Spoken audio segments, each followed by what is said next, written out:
ഇതൊക്കെ ഒരു തുടക്കം മാത്രമാണ്. ഇനി അങ്ങോട്ടുള്ള ദിവസങ്ങളിൽ കാണാൻ സാധിക്കും നിരവധി മാർക്സിസ്റ്റ് കോൺഗ്രസ് നേതാക്കന്മാരും അനുയായികളും അനുഭാവികളൊക്കെ തന്നെ BJPയിലേക്കും NDAയിലേക്കും ഒഴുകിയെത്തുന്ന ഒരു പുതിയ രാഷ്ട്രീയം ഈ നിയമസഭാ തെരഞ്ഞെടുപ്പ് പ്രഖ്യാപനത്തിന് മുമ്പ് തന്നെ കേരളത്തിൽ ഉണ്ടാകാൻ പറ്റും. ഇത് നേരത്തെ VD സതീശൻ പറഞ്ഞതാണ് വിസ്മയം സംഭവിക്കാൻ പോകും. വിസ്മയം ആരംഭിച്ചത് VD സതീശൻ്റെ സ്വന്തം മണ്ഡലമായിട്ടുള്ള പറവൂരിൽ നിന്നാണ്. ആ പറവൂരിൽ നിന്ന് ആരംഭിച്ച വിസ്മയം ഇപ്പോൾ കേരളത്തിൽ എല്ലായിടത്തും നടന്നുകൊണ്ടിരിക്കുകയാണ്. അതുപോലെ വിസ്മയം നമ്മുടെ നിയമസഭാ തെരഞ്ഞെടുപ്പിൽ വലിയ വിസ്മയം ഉണ്ടാകും.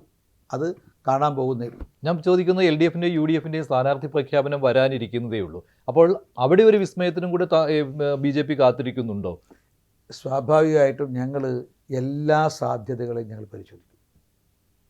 ഇത്തവണ ഞങ്ങൾ വിജയിക്കാനും ഭരിക്കാനും വേണ്ടിയിട്ടാണ് മത്സരരംഗത്താകുന്നത്. ഞങ്ങൾ രണ്ടും കൽപ്പിച്ചിട്ടാണ്. സുധാകരൻ ഞങ്ങളെ വാതിലുകൾ തുറന്നിട്ടിരിക്കുക.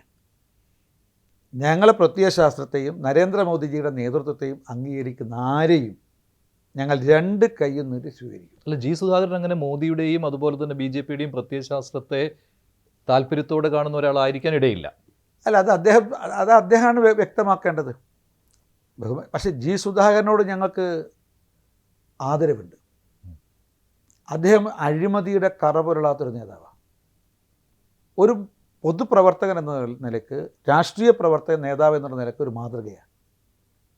അദ്ദേഹത്തിൻ്റെ BJPയുടെ പ്രത്യയശാസ്ത്രത്തോട് അദ്ദേഹത്തിന് ആഭിമുഖ്യമുണ്ടോ അല്ലെ അത് അനുകൂലിക്കുന്നുണ്ടോ, മോദിജിയുടെ നേതൃത്വത്തെ അദ്ദേഹം അംഗീകരിക്കുന്നുണ്ടോ, അദ്ദേഹമാണ് അത് നിലപാട് വ്യക്തമാക്കേണ്ടത്. ഞാൻ അതിലേക്ക് കടക്കുന്നില്ല. അദ്ദേഹത്തിന് എന്ത് നിലപാട് സ്വീകരിക്കാനുള്ള സ്വാതന്ത്ര്യമുണ്ട്.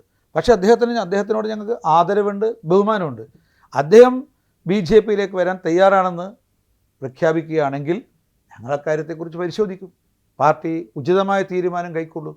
യാതൊരു സംശയമില്ല. CPMുമായി ഇനി സുധാകരൻ അടുക്കുമോ എന്ന കാര്യം സംശയമാണ്. അത് BJP വിലയിരുത്തുന്നുണ്ട് അല്ലേ?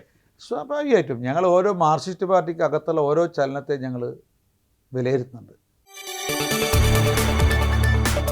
കൂടുതൽ വാർത്തകൾക്ക് News 18 Keralam YouTube channel subscribe ചെയ്യുക.